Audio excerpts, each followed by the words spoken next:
Si he logrado iluminar una sola infancia triste, ha dicho la escritora Astrid Lindgren, me doy por satisfecha. Y es precisamente luz y justicia lo que necesitan cientos de niños migrantes que huyen del hambre y la violencia.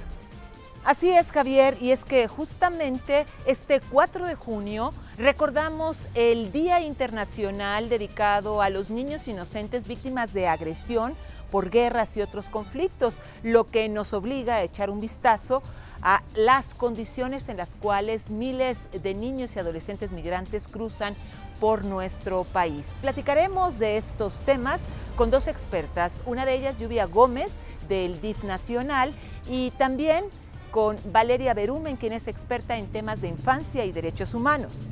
José Antonio Hernández, nuestro compañero, va a dar cuenta de los retos que enfrentan estos niños en sus largas trayectorias y Óscar Helguera nos va a hablar de los procesos de adopción. Así es, Javier, y también en México en 100 Objetos, Norma Guzmán nos cuenta la historia que ocurre en el taller de la Fundación Jorge Marín, en donde los menores migrantes crean sus propios muñecos que se convierten en sus compañeros de viaje. Nos encontramos en las instalaciones del DIF Nacional ubicadas al sur de la Ciudad de México y les invitamos a comenzar con la X en la frente.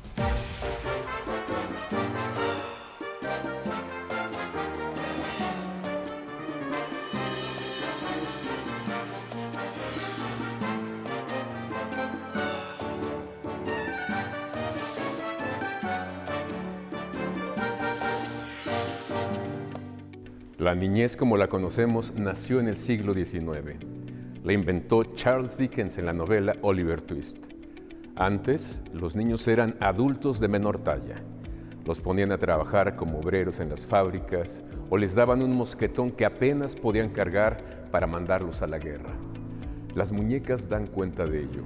No existían niñas muñeca. Las descubrieron en la primera exposición universal de París cuando vieron asombrados que los japoneses tenían muñecas adulto y muñecas niña. La violencia contra los niños retratada por Dickens aún existe con otras formas. Los niños soldados con armas ligeras son los preferidos por muchos ejércitos por su arrojo, agilidad y menor paga. Las madres niñas son una realidad dolorosa, justificada por usos y costumbres en nuestro país, y ahora los niños migrantes que huyen de la guerra o la miseria, solos o acompañados, vacíos legales, programas inoperantes del narco, la venta de órganos y la trata, hacen de ellos sus principales víctimas. Sabemos por el poeta Rainer Maria Rilke que la infancia es la verdadera patria del hombre y que esta es su destino. Si en los niños una sociedad invierte su futuro, ¿qué futuro vislumbramos? Astrid Lindgren, una escritora sueca de literatura infantil, publicó en 1945 la historia de Pippi Calzas Largas, una heroína que enseñaba a los niños a enfrentar la vida con valentía, fuerza y la felicidad posible. Esta chica surgió de la imaginación de Astrid, quien vio y convivió con el drama de las miles de familias a finales de la Segunda Guerra Mundial que huían dejando atrás sus países en ruinas. Justo esta imagen terrible se vive en el México de hoy comúnmente, en donde vemos a esas miles de familias que integran las caravanas migrantes provenientes de Centro, Sudamérica, México, países africanos e incluso asiáticos. Hace 20 años, la realidad de niños y adolescentes migrantes marcaba la intención de las familias por reunirse en Norteamérica. Hoy, tristemente, esos menores migrantes están más expuestos que nunca a todo tipo de violencias. Y para compartirnos sobre los nuevos retos que el DIF enfrenta ahora con la migración y con otras realidades, estamos con la licenciada Lluvia Gómez del área jurídica. Gracias, Lluvia. Mucho gusto. Gracias por invitarnos. ¿Cuáles son los principales retos que tiene el DIF ahora con los niños, con los adolescentes? Pues mira, en realidad no son temas de hoy. Siendo completamente francos, son temas que se vienen arrastrando desde hace muchos años, ¿no? La violencia contra la niñez ha sido una constante en nuestro país. Ha habido, de alguna manera, como ojos cerrados por parte de muchas administraciones. Pero eso también nos habla del poco aprecio que tenemos todavía por los niños, ¿no? Los vemos como de segunda, sin derechos. Ahorita la visión ha cambiado a partir de la reforma en materia de derechos humanos de 2011. Ha habido muchos cambios legalmente respecto a la atención a la población, pero los niños, la perspectiva, ¿no? La perspectiva. Ahora la ciudadanía no es sujeta de derechos, o sea, no es nada más receptora de los servicios, ahora también puede exigirlos, ahora también puede intervenir en su planeación, ¿no? Proponiendo cambios, proponiendo o alzando la voz respecto a cuáles son sus necesidades. ¿Y quién mejor que ellos para que digan qué viven o cómo? ¿Y qué les hace falta, ¿no? Claro. Entonces se crea esta consulta, ¿me escuchas?, ¿no? Donde la idea es darles un medio para que puedan expresar la encuesta, que a partir de sus experiencias y de sus vivencias pueden llevar y dar voz a los mismos niños de su comunidad y recopilar sus necesidades para después manifestarlas. ¿Y cuáles son las principales necesidades que los niños ponen en la mesa? Mira, en el caso de la encuesta que se hizo, los resultados ponen énfasis en el tema de la violencia, les preocupa la violencia, ¿no? Quieren mucho a México, o sea, su país es como importante, lo reconocen como algo cultura, es como el sinónimo que ponen de México, pero el maltrato hacia los animales también es un dato fuerte, ¿no? ¿Les importa? Exacto. Me tocó, bueno, les comento, les platico un poquito cómo fue la metodología de la encuesta. Participamos en la recopilación de datos, a nosotros nos tocó estar en un parque con un grupo de compañeros y me sorprendió mucho, por ejemplo, ver a un niño de 8 años haciendo un dibujo, porque podías dibujar o contestar las preguntas en la aplicación, ¿no? Y el dibujo de lo que le preocupaba eran asaltos. Dibujó un microbús con un asaltante, ¿no? Y por el lado de lo que más le gustaba fue su familia, estar con su familia. Lluvia, ya sabemos, bueno, nos acabas de decir que se enfrentan los mismos problemas, que las realidades no han cambiado mucho. Ha cambiado la percepción y la forma de afrontarlos. Sin embargo, me gustaría saber qué ha pasado ahora con esta ola de niños migrantes, que son muchísimos y aceleran procesos. Claro. Mira, el tema migratorio ha sido una problemática sumamente nueva, ¿no? Porque teníamos finalmente grupos de migrantes que ingresaban al país para casi siempre trasladarse al estado contiguo, Estados Unidos. Pero últimamente, por todas las problemáticas económicas y demás que sufre Centroamérica y otros países, México ha sido como un país de tránsito, pero de oleadas muy grandes, ¿no? Las caravanas migrantes que le denominan. Y lo que ha pasado es que han venido niños con adultos, entonces... Y niños solos también. Y niños solos, adolescentes básicamente, mayormente, ¿no? Que vienen solos. No, niños pequeños rara vez viajan solos, pero mayormente adolescentes. Y ello implica que el Estado tenga que reaccionar y tenga que hacer, ¿no? Porque tienen necesidades muy particulares. Cada migrante que cruza hacia nuestro país se enfrenta a situaciones que a nosotros jamás nos ocurriría enfrentar, ¿cuáles? ¿no?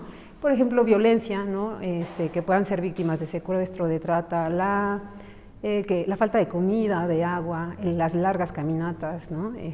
Violencia entre el mismo grupo, ¿no? El tema es que tenemos que hacer algo, ¿no? O sea, no podemos simplemente decir, pues los migrantes y darles una carpita y algo de comida ya, ¿no? Condiciones humanas que justamente a raíz de la reforma en materia de derechos humanos tenemos que actuar siempre en pro de las personas. Sí, y bueno, me llama la atención todo esto, sí hay protocolos, pero también hay que pensar que los errores cuestan vidas, ¿no? Ya ha pasado. Claro, por supuesto.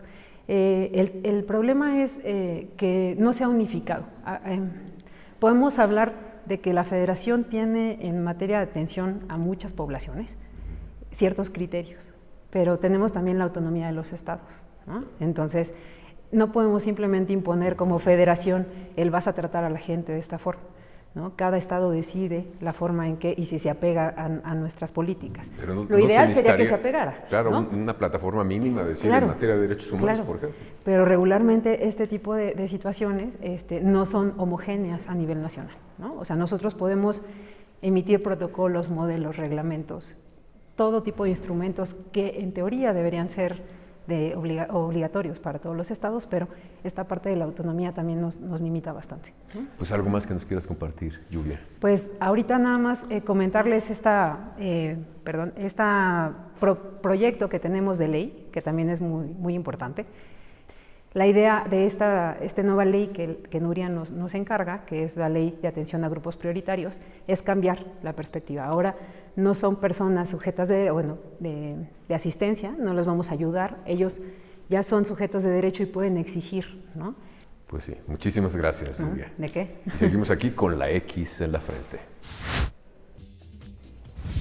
El 4 de junio es el Día Internacional de los Niños Inocentes Víctimas de Agresión por guerras o conflictos, lo que nos obliga a revisar las condiciones, los derechos y la protección a estos niños, niñas y adolescentes migrantes en su tránsito por nuestro país. Y es que precisamente, según cifras oficiales, este enero de 2023 creció casi un 100% el número de menores migrantes que están en tránsito por nuestro territorio.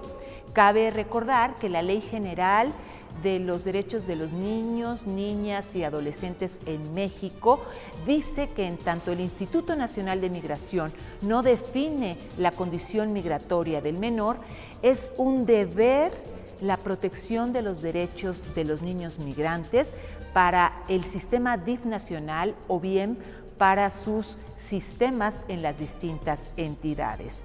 Y no se vaya porque precisamente al regresar, nuestro compañero José Antonio Hernández nos va a platicar en su reportaje sobre esta situación. Y además, nuestro compañero Óscar Helguera nos ofrece en su pieza un acercamiento a los procesos de adopción en México.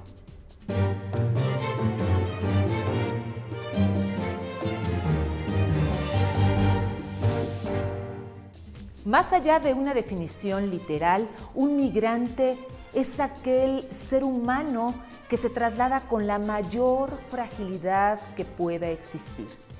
Sale de su país, de su mundo conocido, de sus creencias, de sus tradiciones, expulsado por la violencia, la pobreza extrema y la verdadera desesperación. Carga a cuestas lo poco que tiene, pero también lo más valioso que es su familia. Y precisamente entre estas numerosas caravanas de migrantes están los más vulnerables y frágiles, esos niños, niñas y adolescentes que tienen que pasar un verdadero infierno, y todo con la esperanza de poder construir un presente. Y precisamente sobre estas realidades y adversidades y riesgos nos va a platicar José Antonio Hernández en su reportaje. Según cifras oficiales, en el último mes se han repatriado de Estados Unidos a México casi 950 menores de edad, entre 0 y 17 años, mientras que en el mismo periodo de México a Centroamérica, países como El Salvador, Honduras o Guatemala, se han repatriado 250 menores. En la reforma migratoria del 2020 en México se agregaron dos principios fundamentales.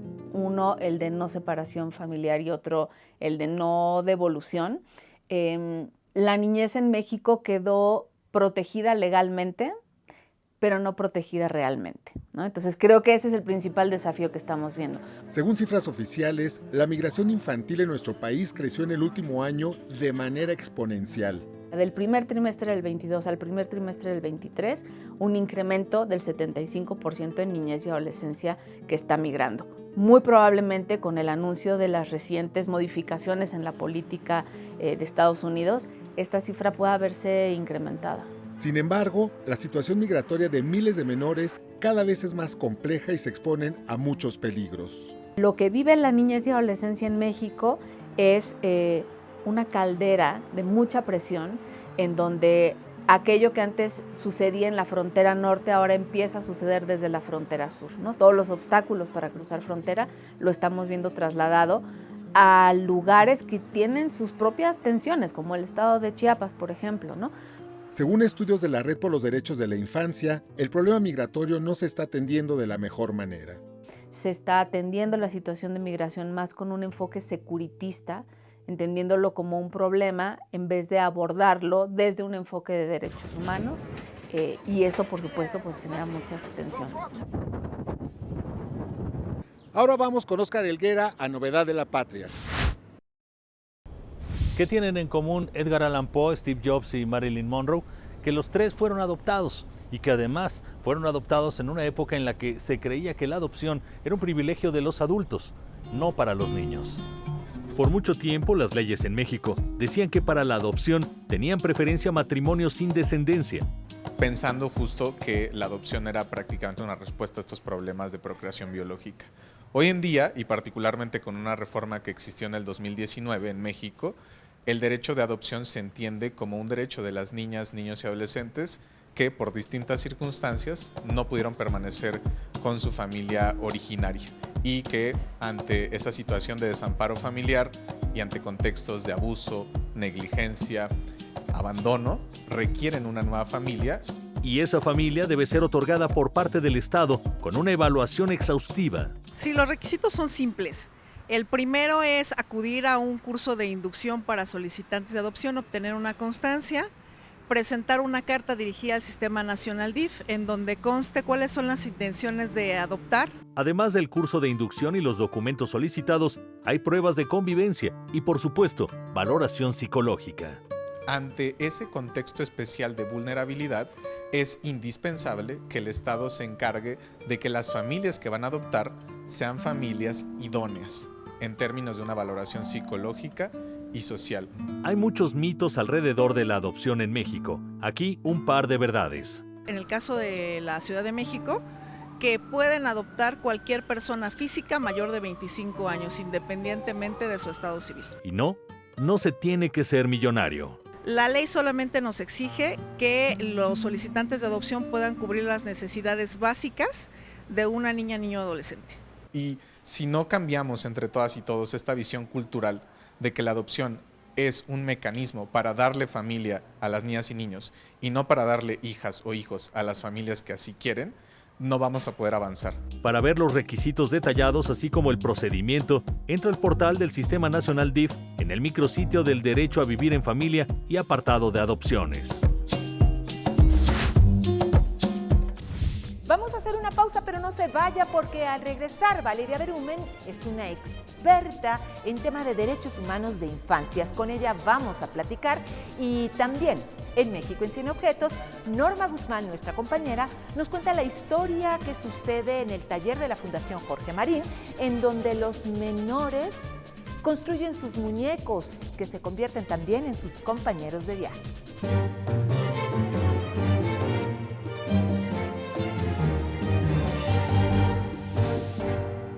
Y para hablarnos de estas nuevas realidades está con nosotros Valeria Berumen, una experta en comunicación y en derechos humanos. Gracias, Valeria. Muchas gracias al auditorio. Laura Restrepo me decía que la migración ha estado cambiando mucho. Ella se ha encontrado con grandes grupos de mujeres y de niños yendo de un lugar a otro en varias zonas del mundo. Eso también pasa en México, ¿no? Por supuesto que pasa en México y lleva ya varios años sucediendo. Por esto también han cambiado las rutas clásicas de la migración. La cara y el rostro de la migración en México viene cambiando, tiene más rostro femenino, tiene más rostro de niñas, niños y adolescentes que incluso viajan no acompañados, ¿no? Lo cual es una problemática que tiene toda una logística detrás que tendríamos que estarnos ocupando muy de cerca de ella. ¿Y nos estamos ocupando? Digamos que es una circunstancia tan compleja y que tiene que ser abarcada de manera integral y transversal por toda la política pública, que estamos en ello, pero todavía no logramos darle un cauce global. Sí creo que este es un fenómeno que no puede ser pensado como desde el punto de vista de una sola institución pública o de un solo país.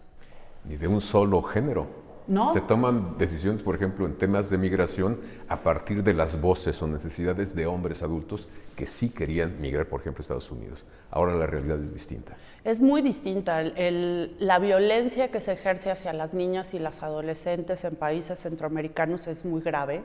Se habla mucho, por ejemplo, de las maras y el impacto que tiene en querer de alguna manera coaccionar o incorporar a sus filas obligatoriamente, evidentemente, a los y los adolescentes, pero no se habla tanto de la violencia de género que ejercen esas pandillas en relación a las niñas y las adolescentes.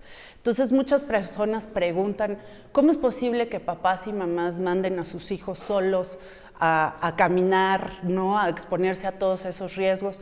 Yo te diría que es una manera de salvarles la vida. Parte de la lógica de las caravanas, o de alguna manera el surgimiento de las caravanas, es una respuesta de protección, es una forma en la que encontraron de alguna manera las personas migrantes para respaldarse ante los peligros. Se hacen más visibles, no es como pues estos trailers llenos de personas que mueren en el desierto. A 50 personas. Exactamente. Que a una gran masa.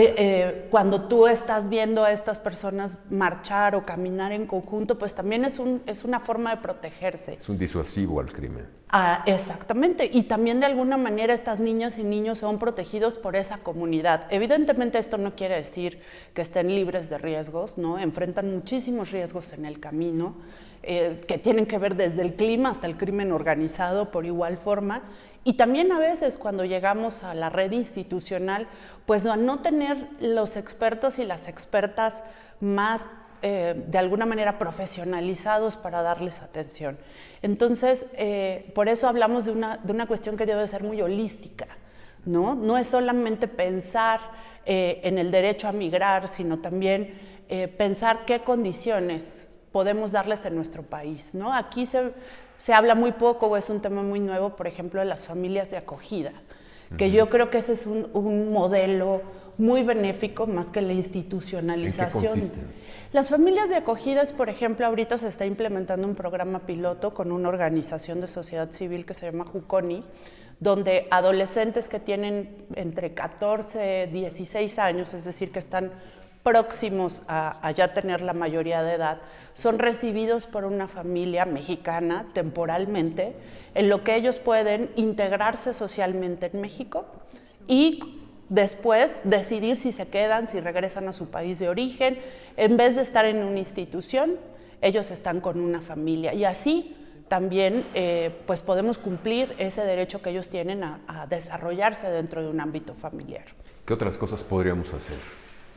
Yo creo que tendríamos que trabajar muchísimo en la inclusión, en que no nos genere tanto ruido y tanto rechazo estas poblaciones que ahora vemos, ¿no? En la Ciudad de México, por ejemplo, es un fenómeno relativamente nuevo, ver tantas personas centroamericanas en las calles y pensar de qué manera podemos solidarizarnos. Creo que hay muchas formas de hacerlo. Hay desde donar en las instituciones que sabemos que trabajan para este grupo de población, pero también ser solidarios, ¿no? Ser solidarios, no generar rechazos, no estar llamando, pensando en las patrullas o juzgando a veces. Tenemos muchos... O pensando que nos van a quitar la chamba. Exacto, no, porque aquí tendríamos que pensar también en cuánta población mexicana migra, no solamente a Estados Unidos, no solamente a Estados Unidos, y no podemos generar la misma intolerancia. Yo creo que las personas refugiadas y migrantes enriquecen a nuestro país. Entonces, fortalece el tejido social. Por supuesto que fortalece el tejido social. Si nosotros acostumbramos a niñas, niños y adolescentes a convivir con la diversidad, van a ser niñas, niños y adolescentes mucho más abiertos a la cultura, al cambio, a la inclusión, ¿no? Si en el día con día vemos a personas de otra nacionalidad, o a personas con discapacidad, o a personas que hablen otros lenguajes, otros idiomas, creo que eso es una cosa que enriquece a la niñez. Y no pensando en su potencialidad de futuro, porque hay algo muy importante. Las niñas, niños y adolescentes son personas, no personitas. No tienen un valor en materia de cuando sean grandes. Vamos a invertirles para que generen el futuro de México. No es real. Son el presente. Son el presente. No podemos hablar de la niñez como una potencialidad. Creo que ese es nuestro primer gran error, ¿no? Pensar que en este momento las personas adultas tenemos que tomar decisiones por las niñas, niños y adolescentes. Claro que no, debemos de acompañarlos, son personas en desarrollo, pero no dejan de ser personas y por lo tanto tienen el derecho de ejercer todos sus derechos, los que nos gusta como adultos y los que no nos gusta también. Sin duda alguna. ¿Algo más que nos quieras compartir? Pues creo que lo más importante en materia de niñez y de adolescencia es que, una vez más, pensemos en que la niñez y la adolescencia tiene que atravesar toda la política pública nacional, tiene que atravesar también nuestra cotidianidad, ¿no? Desde el ámbito familiar, como quiera que sea esa familia, porque hay muchos y muy diversas formas de ser familia, pero pensarlos como personas integrales, como personas que tienen derechos en los cuales hay que involucrarlos en las decisiones en casa y en las decisiones del diseño del presupuesto público, por ejemplo. No es un asunto solo de algunas instituciones la atención y la garantía de derechos, es un asunto que trasciende a todo el país, y abandonar esta idea de la potencialidad y de son importantes porque van a crecer y se van a volver adultos. Yo pensaría que hablemos de presente y nos activemos en ese sentido. Gracias, Valeria. No, al contrario, muchas gracias a ti. Y seguimos aquí con la X en la frente. Un compañero de viaje es lo que les regala la Fundación Jorge Marín a cientos de niños migrantes. Esta es la historia. Los niños migrantes corren el riesgo de sufrir en su trayecto hambre y frío.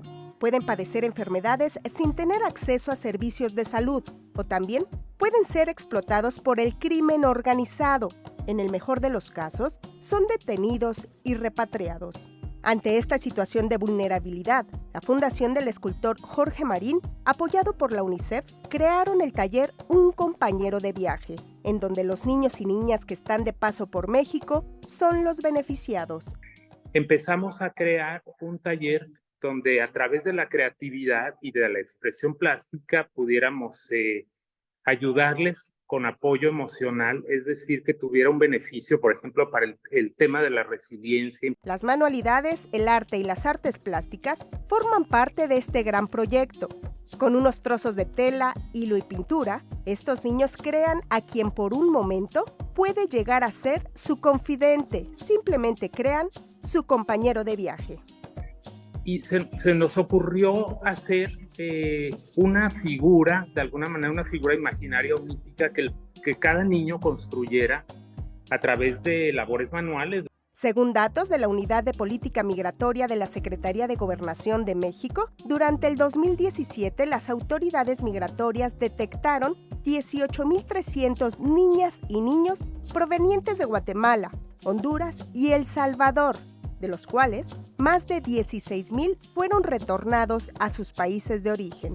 Entonces es una forma de sublimar la carencia emocional que tienen estos niños y de esa manera pues ayudarles un poquito a sobrellevar el peso enorme que es estar dejando una familia o simplemente no teniéndola. Un compañero de viaje les ayuda por un momento a olvidar su presente, a olvidar su vida y sanar el alma por un instante, aunque al despertar la realidad se vuelva a ser presente. Esto demuestra que todos podemos poner un granito de arena para cambiar la vida de un niño vulnerable, lo que está haciendo Jorge Marín por medio de su fundación.